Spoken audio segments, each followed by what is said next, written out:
One of the delights of living where I live, I live right next to a beach and I can see it out there. And it's beautiful. It's flat still. Probably someone that's going to go paddleboarding soon. As we see lots and lots of beautiful wildlife, shorebirds, and also these little fish called mullet. And mullet have this habit of jumping out of the water, and they're quite spectacular. It's quite a lot of fun just to spot mullet jumping out of the water. And the other day when we were off going to church, we saw this group of men and they were casting a net to try and catch the mullet. And it's quite interesting that they sort of throw it out and then it lands on the water, sinks, and hopefully they hope that it actually catches a few mullet. So I stopped and I said, "How's it going?" And they smiled and they didn't get any. They had empty buckets. But to throw a net like that is actually quite a skill.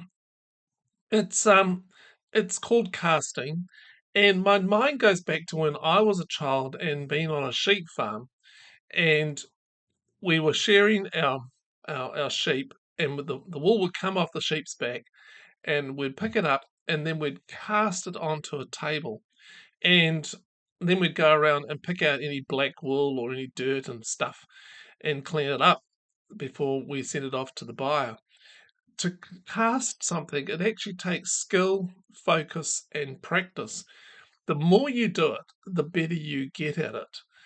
And whether it's a net or a fleece of wool or even pizza dough, I've seen guys throw pizza up into the air and to spread out the dough as a cast, or even a tablecloth or a sheet, you throw, it's a cast. It's a decision you have to make to do, okay? To throw something out into the air, to spread it out and see where it lands. One of Jesus's followers, Peter, excuse me, he wrote a letter, and at the end of the letter, he has all these little instructions for the readers. One of them was, "Cast all your anxiety on him," that's Jesus, "because he cares for you."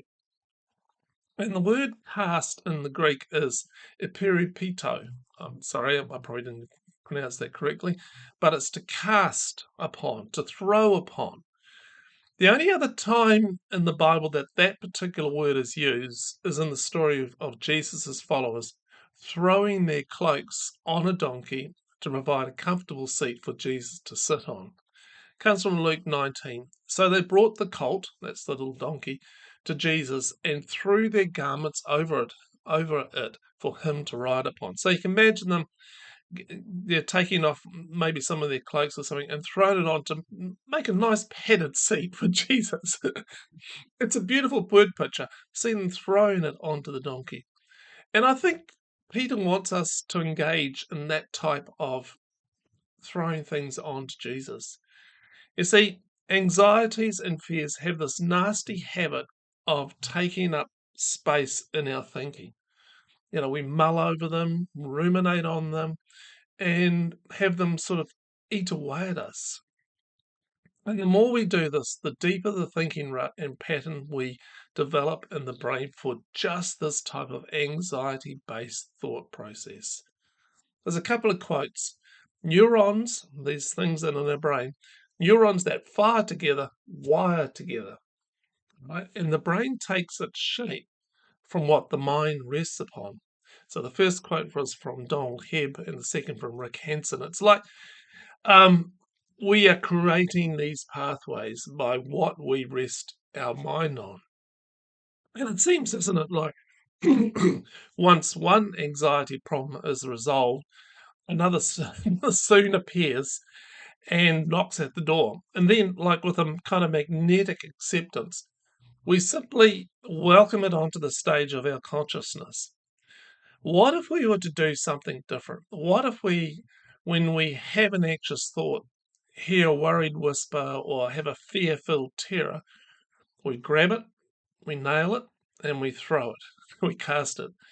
Instead of festering over it, we take a deep look at what is rippling through the brain. What is it we are actually worried about? Perhaps Peter knew a thing too about casting. He was a fisherman and most likely spent a lot of time throwing out nets to catch fish. How about we train the brain to cast? So, number one, what is it that you are worried about? Number two, I would suggest you to write it down. Tangible, tactile, pen and paper. And be as specific as possible.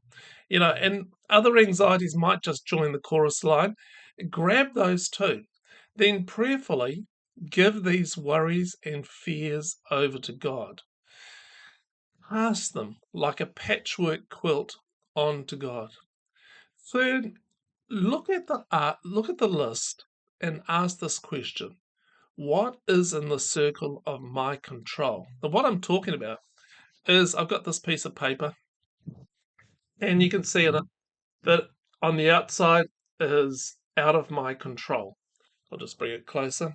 So there's some things out of my control. Strangers' comments on social media, the weather. These are all things out of my control. World peace, definitely out of my control. Um, Past decisions, choices, behaviors. These are things out of your control. All right. The next circle is circle of influence, but out of my control. So here we go. How much someone loves me. You can influence it, but it is out of your control. My reputation. Certainly you can influence, but it is out of your control. Whether people like me or not. Other people's thoughts, other people's actions, other people's choices, how much respect people give me, how much someone loves me. Certainly, you can influence those things, but they're actually out of your control. The final circle is my thoughts, or my circle of my control. My thoughts, my moods, my actions, my behaviors, my reactions, my decisions, choices, my attitudes, mindset, my mood. And if you want a copy of this, you can look in the show notes and there'll be a link. Really nail down, work through that list and decide what is outside of my control, what can I influence, but it's still out of my control, and what is in the circle of my control. And often, personally, I've found that my anxiety sits in things I have no or very limited control over.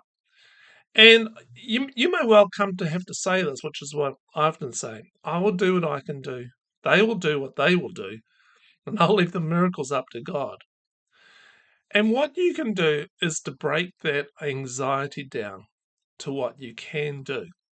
Problem solve the stresses. Make a plan. I call it a S.T.A.N plan. To make the change. To make the change actually takes effort because the brain is all set to keep us in familiar habits of what we have done seemingly forever.